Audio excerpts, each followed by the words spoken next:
Bismillahirrahmanirrahim. Alhamdulillahirabbil alamin. Puji syukur kehadirat Allah Subhanahu wa taala. Alhamdulillah.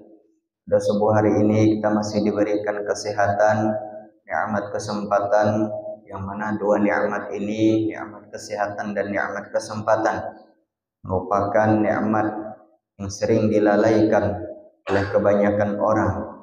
Maka alhamdulillah pada subuh hari ini Allah masih memberikan kita kesehatan untuk dapat hadir melaksanakan salat fardu subuh secara berjamaah, dan Allah beri kita kesempatan untuk melaksanakan kewajiban kita sebagai hamba Allah Subhanahu wa taala. Mudah-mudahan kita menjadi hamba Allah yang senantiasa bersyukur akan nikmatnya. Amin Allahumma amin. Salawat dan salam kita haturkan kepada junjungan kita baginda Nabi Muhammad sallallahu alaihi wasallam. Allahumma salli wa sallim wa barik ala Sayyidina Muhammad wa ala ali Sayyidina Muhammad. Senantiasa kita niatkan i'tikaf di dalam ini masjid, seraya meniatkan di dalam hati, melafazkan di lisan, nawaitul i'tikafa fi hadzal masjidi sunnatan lillahi ta'ala. Bapak Ibu ma'asyiral hadirin wal hadirat, orang tua kami, pengurus dari Masjid Raudhatul Muslimin yang dirahmati oleh Allah Subhanahu wa taala.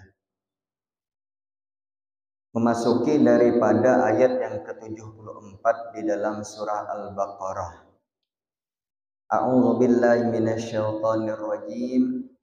Tsumma qasat qulubukum min ba'di dzalik fahiya kal hijarati aw ashaddu qaswah wa inna minal hijarati lama yatafajjaru minhul anhar wa inna minha lama yashaqqaqu fayakhruju minhul ma wa inna minha lama yahbitu min khasyatillah wa mallahu bighafilin amma ta'malun.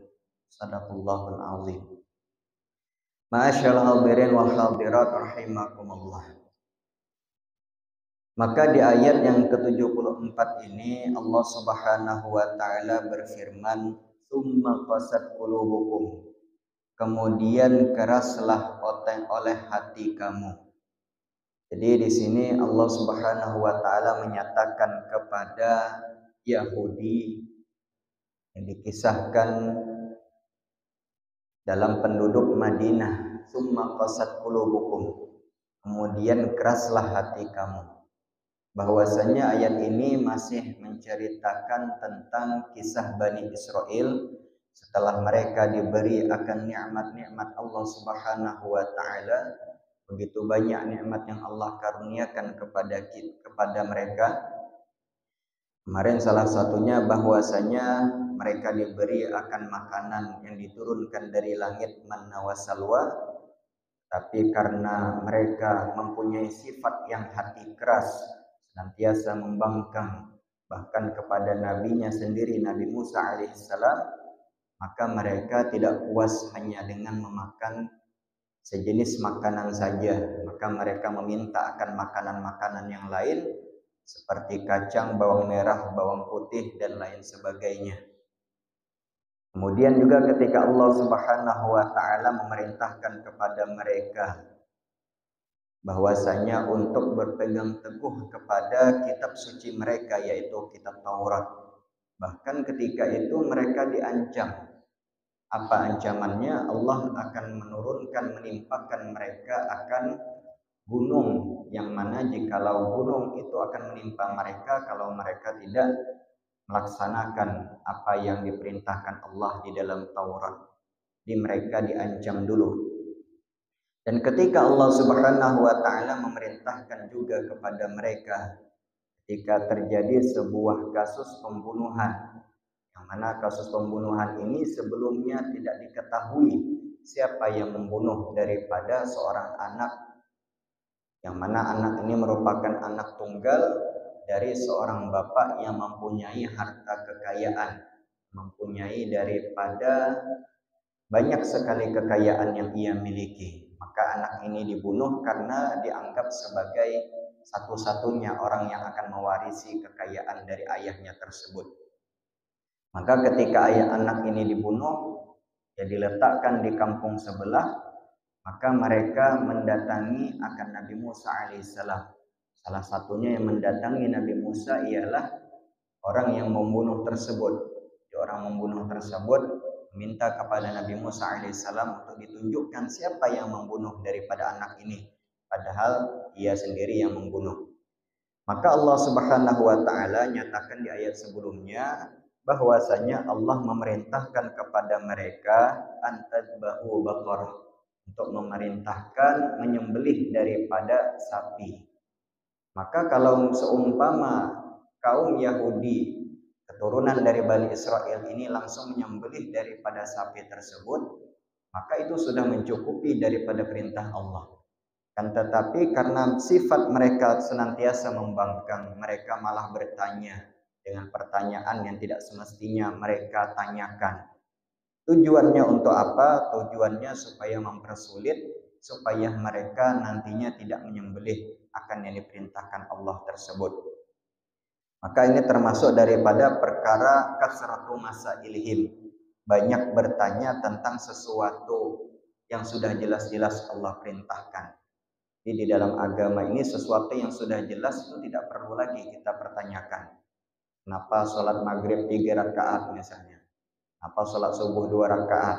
Kenapa zuhur asar 4 rakaat? Itu sudah tidak perlu lagi kita tanyakan. Karena itu sudah mutlak hak semata-mata ketentuan dari Allah Subhanahu wa taala untuk meletakkan sesuatu itu sesuai dengan hukum syariatnya. Maka Bapak Ibu rahimakumullah, bahwasanya ketika Allah Subhanahu wa taala memerintahkan kepada mereka untuk menyembelih daripada sapi ini, maka mereka pun bertanya. Salah satu pertanyaannya ialah apakah sapi tersebut muda ataukah sudah tua? Maka Allah jawab bahwasanya sapi tersebut umurnya pertengahan, tidak tua dan tidak terlalu muda. Lalu mereka pun bertanya apa warna daripada sapi tersebut.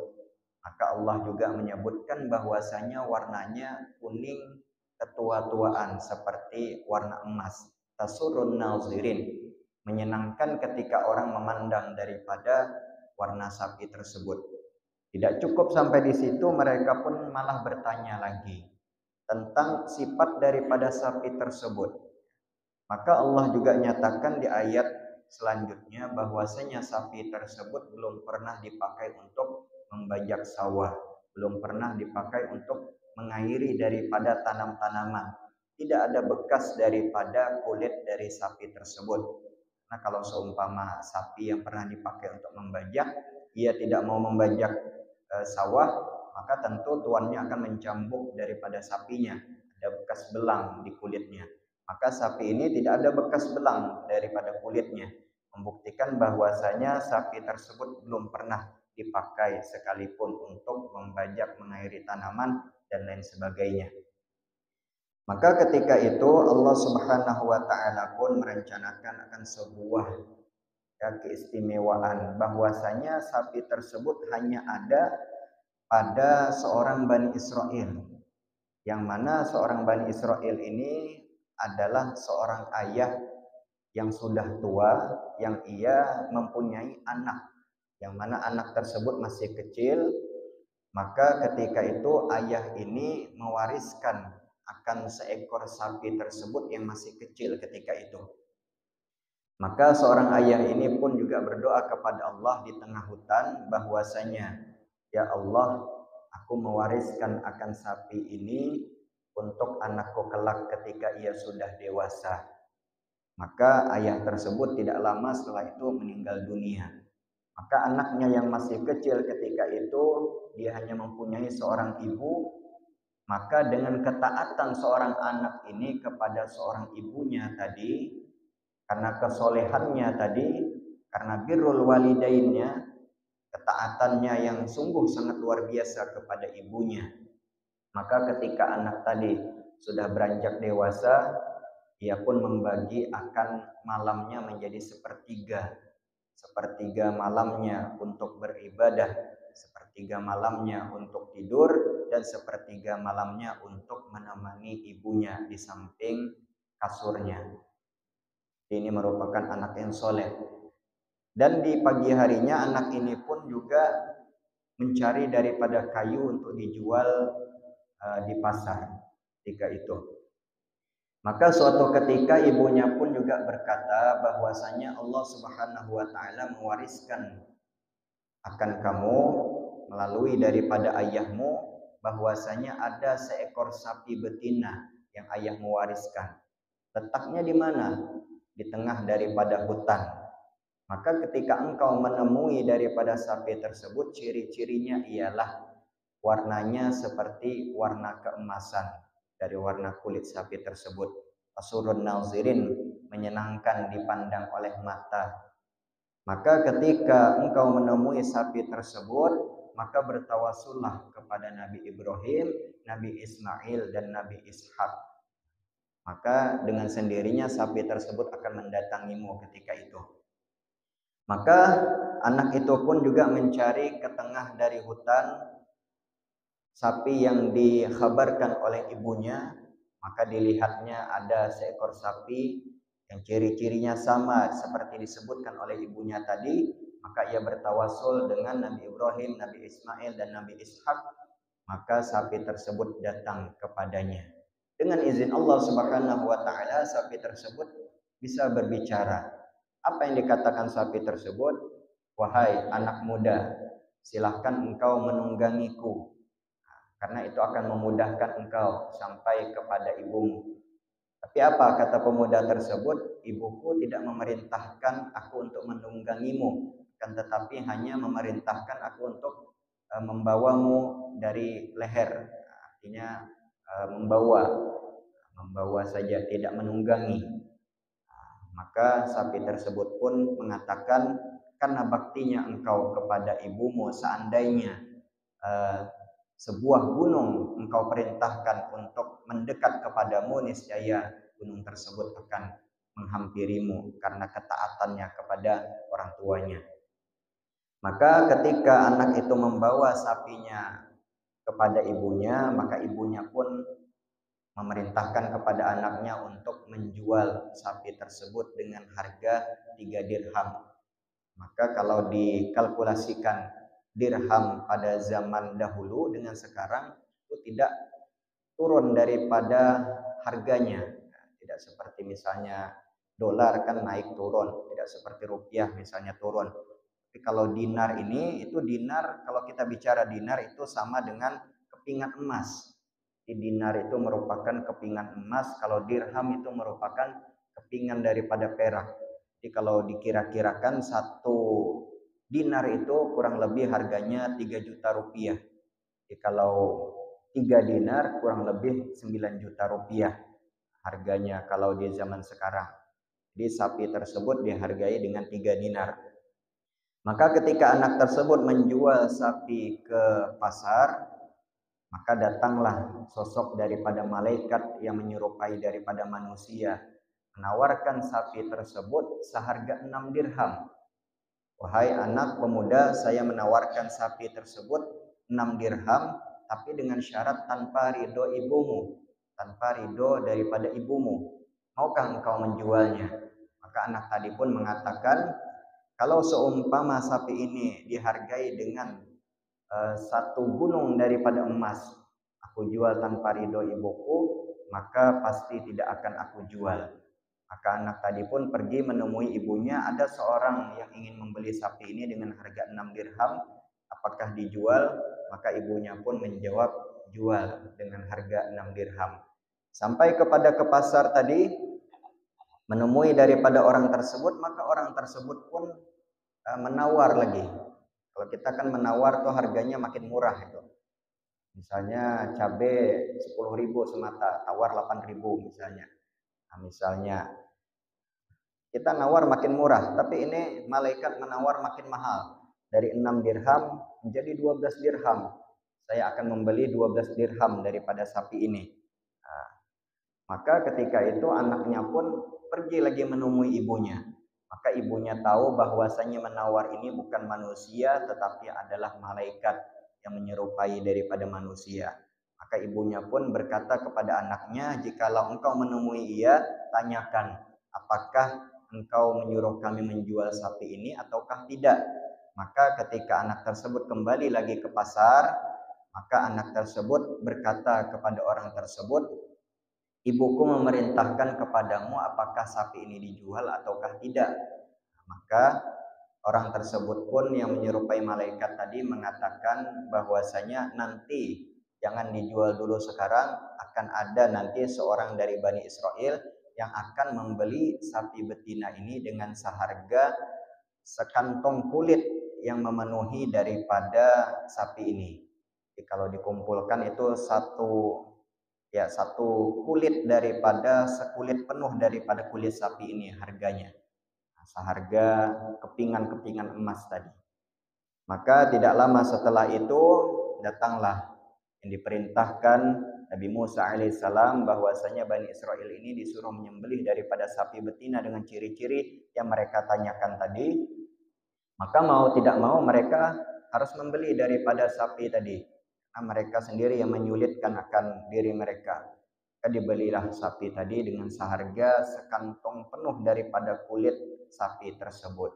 Maka setelah dibeli oleh Bani Israel, disembelih, maka setelah disembelih, dalam satu riwayat ekor daripada sapi betina tadi dipukulkan kepada anak yang meninggal tadi, meninggal karena dibunuh tadi.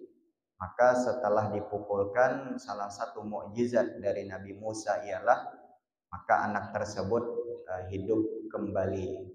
Hidupnya tidak lama, sekedar untuk memberitahu siapa yang membunuhnya.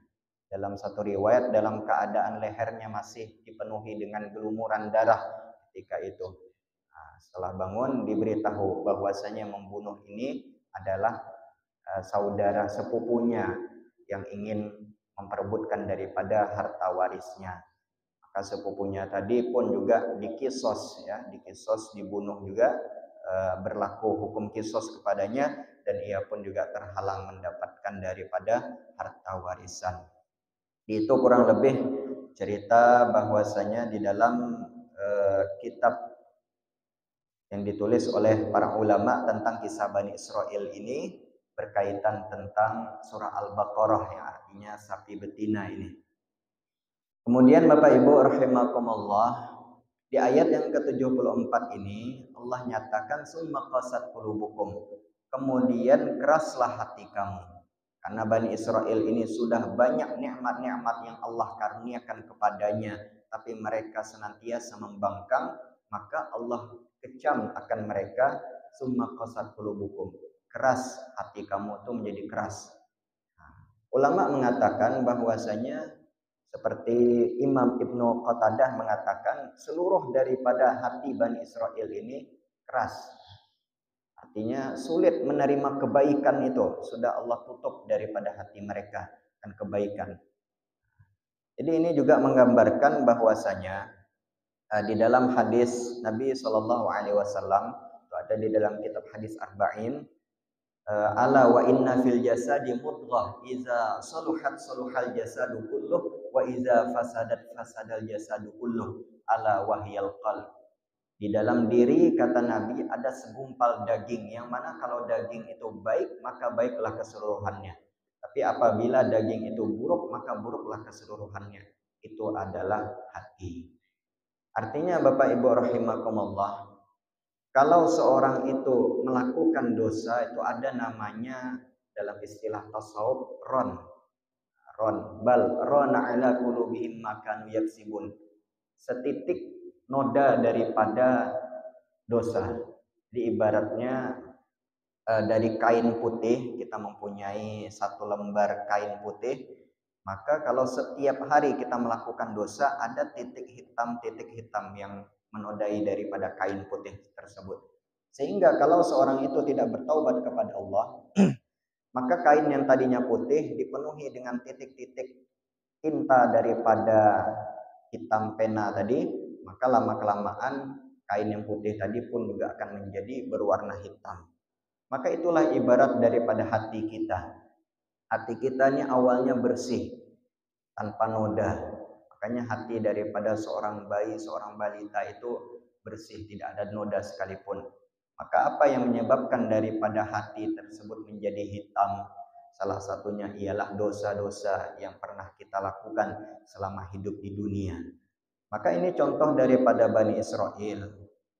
Ketika Allah sudah menyatakan hati mereka itu keras, maka salah satu daripada kekhawatiran yang terjadi pada diri kita ialah ketika Allah sudah mengeraskan akan hati kita. Nauzubillah min dzalik. Artinya kalau hati kita sudah keras, walaupun 1 juta orang mengatakan kebaikan kepada kita, kita pasti menolaknya. Apa sebab? Karena hati tadi sudah keras. Ini bahaya ini Bapak Ibu. Dan salah satu ciri bahwasanya hati tersebut keras ialah ketika kita bangun tengah malam, kita sholat kepada Allah, kita mengingat akan dosa-dosa kita. Kalau seumpama mata kita tidak menangis karena Allah, karena takut akan dosa-dosa tadi, itu merupakan salah satu ciri tanda hati kita sudah keras. Kita bangun tengah malam misalnya, sholat tahajud, bermunajat, menangis, mengingat akan dosa-dosa. Kalau orang hatinya lembut, pasti dia akan menangis. Nangisnya karena apa? Karena takut akan azab Allah. Ingat akan dosa-dosanya. Takut bagaimana ketika nanti masuk dalam kubur diazab dan lain sebagainya. Pasti menangis kalau orang yang hatinya lembut. Tetapi sebaliknya kalau hatinya keras. Di dulu waktu masa KKN kami ada mengadakan namanya itu munajat ya, iktikaf di malam hari. Jadi bangun kira-kira jam 2 malam terus sambil istighfar, sambil mengingat akan dosa-dosa yang pernah dilakukan. Di sebagian kawan-kawan itu ada yang mengatakan tidak mau menangis, sulit menangis. Nah, itu wallahu alam mungkin salah satu sebabnya ialah karena hati tadi sudah keras. Kalau hati sudah keras, sulit kita untuk mengguyurkan air mata karena takut kepada Allah tadi. Maka ini salah satu daripada ciri Bani Israel, Allah sudah mengeraskan akan hati mereka. Bahkan Allah membuat akan perumpamaan, fahiyakal hijarah, kerasnya hati mereka itu seperti ibarat batu. Fahiyakal hijarati au asyaddu qaswah, lebih keras daripada batu tadi.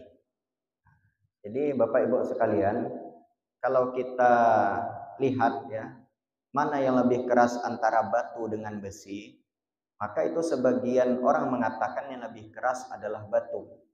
Apa sebab? Kalau besi kita panaskan 1000 derajat, ia akan meleleh. Tapi kalau batu kita panaskan, belum tentu dia meleleh. Artinya batu ini memiliki sifat yang keras. Bahkan Allah nyatakan hati daripada Bani Israel ini lebih keras daripada batu. Batu walaupun dia keras, tetapi dengan sering diguyur akan air hujan, tetes demi setetes diguyur setiap hari misalnya, maka lama-kelamaan batu tersebut juga akan pecah. Ya.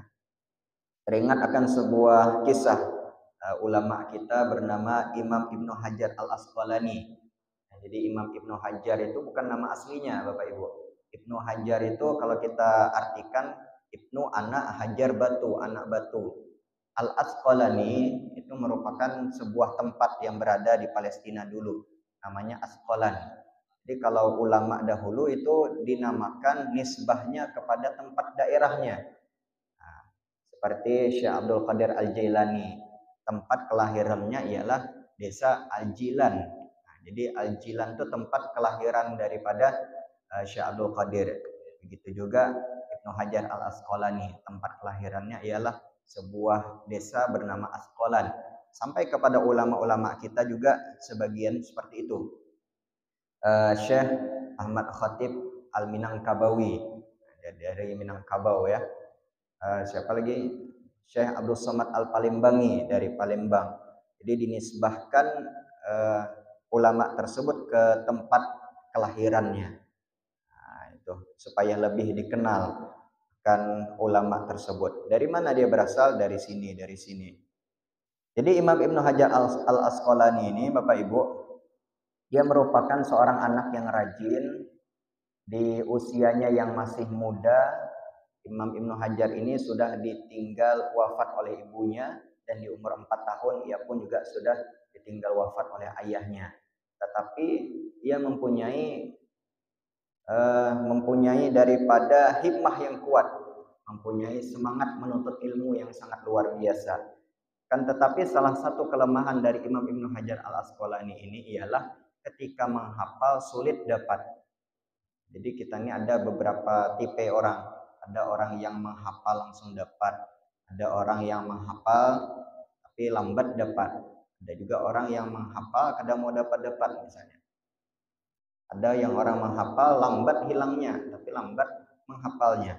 Jadi Imam Ibnu Hajar Al-Asqalani ini orang yang ketika menghafal lambat mau dapat hafalannya tersebut.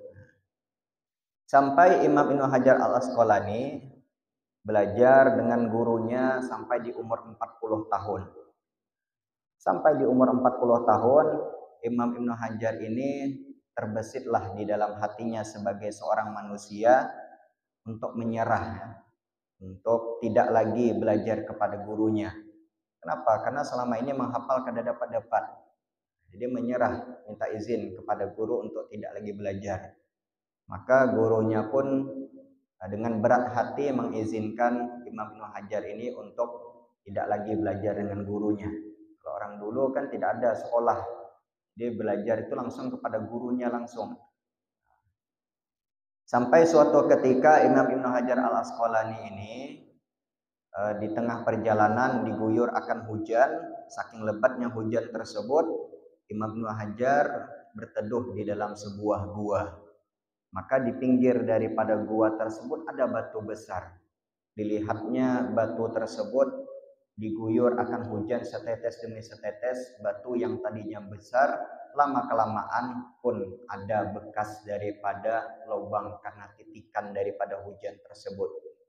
Maka Imam Ibnu Hajar Al-Asqalani pun di sana berpikir bahwasanya batu yang tadinya keras, sifatnya batu yang tadi keras, diguyur akan tetesan air yang lembut, lama-kelamaan ada bekas daripada batu tersebut. Maka hatiku, kata Imam Ibnu Hajar, tidak sekeras daripada batu ini.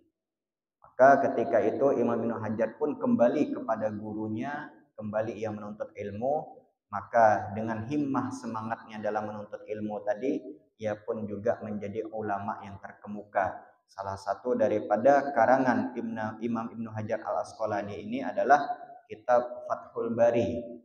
Kitab Fathul Bari itu merupakan syarah daripada Sahih Bukhari.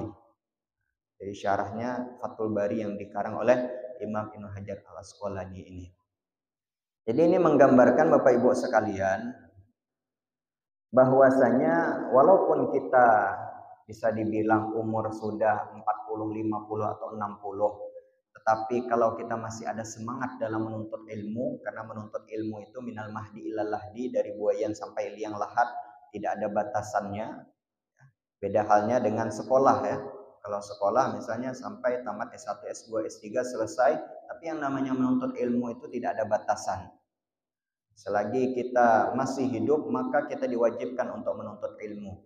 Imam Ibnu Hajar di usia yang 40, usia 40 tahun. Tapi beliau karena melihat tetesan daripada batu yang senantiasa terguyur air tadi, maka disitulah beliau melihat batu yang keras saja diguyur air bisa lembut, apalagi hati kita, apalagi otak kita. Setiap hari kita tuangkan akan ilmu pengetahuan, maka ia akan juga menjadi lembut. Maka Bapak Ibu rahimakumullah, kembali kepada ayat ini, Allah Subhanahu wa taala mencam akan Bani Israel ini, hati mereka itu menjadi keras sudah. Summa qasat qulubukum min ba'di dzalik. Setelah kejadian sapi tadi dan setelah kejadian beberapa kali mereka diberi nikmat oleh Allah, hati mereka pun menjadi keras. Bahkan diibaratkan kerasnya hati tersebut fahiyakal hijarah, seperti batu, au asyaddu qaswah, bahkan lebih keras daripada batu tersebut. Jadi au di situ itu bermakna bal ya. Au atau bal asyaddu qaswah, lebih keras daripada batu. Au asyaddu qaswah ya. wa minal hijarati lama yatafajjaru minhul anhar. Bahkan daripada batu tersebut itu ada yang mengalirkan akan air. Jadi ada sebagian batu itu yang mana Allah pancarkan mata air daripadanya. Seperti ya mungkin salah satu yang kita minum ini itu airnya akan didapat daripada mata air. Yang mana mata air itu mengalir daripada batu-batu pegunungan. Fahiya kal hijarah. Tidak jelas di sini ya. Hanya saya bawa Quran Bapak Ibu ini tafsir belajar beberapa tahun dulu ya, di pondok dengan muassis pondok kami bernama Ki Haji Abdul Majid ya. Beliau sudah wafat. Di beliau yang mengajarkan tafsir Jalalain ini kepada kami itu. Bapak Ibu rahimakumullah. Yang mana lagi tadi? Fahiya kal hijarati aw asyaddu qaswah. Wa inna minal hijarati lama yatafajjaru minhul anhar wa inna minha lama yashaqqaqu fayakhruju minhul ma' wa inna minha lama yahbitu min khasyatillah. Dan sesungguhnya daripada batu itu ada yang batu itu min khasyatillah, takut kepada Allah Subhanahu wa taala ya.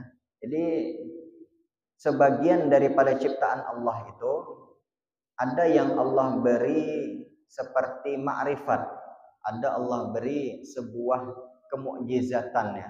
Allah beri sebuah keistimewaan dari benda-benda sekitar itu, seperti halnya Nabi Muhammad SAW ketika di zamannya Nabi, ketika beliau khutbah, ketika beliau menyampaikan akan khutbah, Nabi itu selalu bersandar di tiang di pohon kurma ketika itu. Maka sampai ketika itu banyak orang-orang yang masuk Islam, jadi dibuatlah sebuah mimbar, yang mana mimbar itu dibuat oleh salah seorang sahabat Nabi, mempunyai 3 tingkat. Jadi itulah zaman kita bahwasanya mimbar itu disunahkan akan 3 tingkat ya, sampai zaman kita sekarang disunahkan itu. Jadi sampai ketika dibuatkan mimbar di zaman Nabi itu, maka pohon kurma yang tadinya itu tidak lagi dipakai.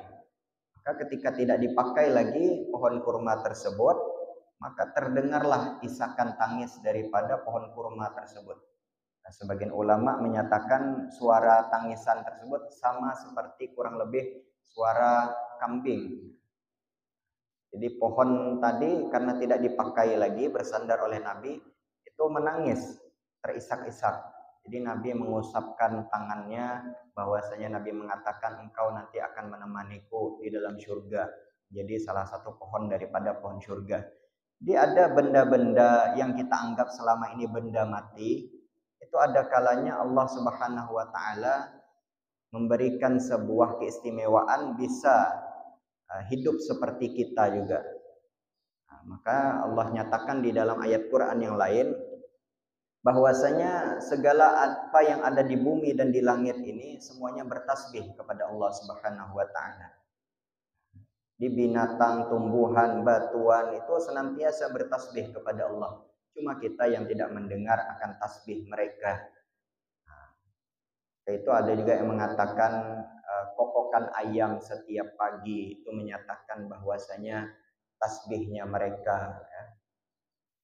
Banyak di antara bentuk-bentuk tasbih daripada segala benda di sekitar kita. Cuma kita yang tidak bisa melihat. Bapak Ibu masyaallah hadirin rahimakumullah. Jadi ini Allah nyatakan batu itu ada yang merasa takut kepada Allah min khasyatillah. Seperti dalam surah Al-Hasyr itu ada disebutkan juga, lau anzalna hadzal qur'ana ala jabalin la ra'aitahu khashi'an. Seandainya kata Allah Al-Qur'an ini diturunkan di atas sebuah gunung, maka gunung tersebut akan hancur melebur. Apa sebab? Min khasyatillah, karena takut kepada Allah Subhanahu wa taala. Wa mallahu bighafilin amma ta'malun, dan Allah Subhanahu wa taala tidak lalai atas apa yang kamu kerjakan. Artinya Allah senantiasa mengawasi apa yang kita kerjakan. Bapak Ibu masyaallah hadirin rahimakumullah. Jadi kesimpulan dari kajian kita subuh hari ini bahwasanya ini merupakan pelajaran kepada kita. Walaupun ini khitabnya ditujukan kepada Yahudi yang berada di Madinah ketika itu, maka ini juga menjadi salah satu pelajaran kepada kita bahwasanya ketika kita menolak kebaikan-kebaikan, walaupun 1.000 orang menyampaikan kebaikan, kalau kita senantiasa menolaknya akan kebaikan tersebut, maka itu bisa menjadikan hati kita menjadi keras. Seperti kerasnya hati yang ada pada Bani Israel ini. Maka Allah cam hati daripada Bani Israel ini, summa qasat qulubukum. Kenapa Allah cam keras hati Bani Israel ini? Disebabkan mereka senantiasa mengingkari perintah Allah, mengingkari apa yang disampaikan oleh Nabi Musa alaihissalam kepada mereka. Mudah-mudahan ini menjadi pelajaran kepada kita semua supaya tidak mengikuti daripada sifat Bani Israel ini yang mana Allah sudah keraskan daripada hatinya. Mudah-mudahan Allah Subhanahu wa taala memberikan kita kelembutan di dalam hati kita untuk senantiasa menerima akan kebaikan-kebaikan daripada guru-guru kita, daripada ulama kita. Amin. Allahumma amin. Al-Fatihah. A'udzubillahi minasyaitonirrajim. Bismillahirrahmanirrahim. Alhamdulillahirabbil alamin. Arrahmanir rahim. Maliki yaumiddin. Iyyaka na'budu wa iyyaka nasta'in ihdinas siratal mustaqim siratal ladzina an'amta 'alaihim ghairil maghdubi 'alaihim waladdallin amin.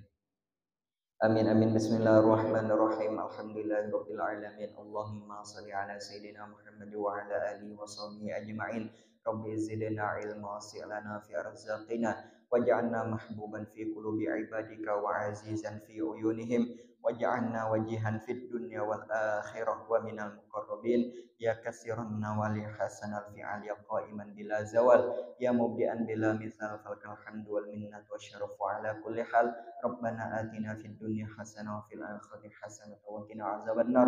Wa sallallahu ala sayyidina Muhammad wa ala alihi wa sahbihi wa sallam. Walhamdulillahi rabbil alamin. Assalamualaikum warahmatullahi wabarakatuh.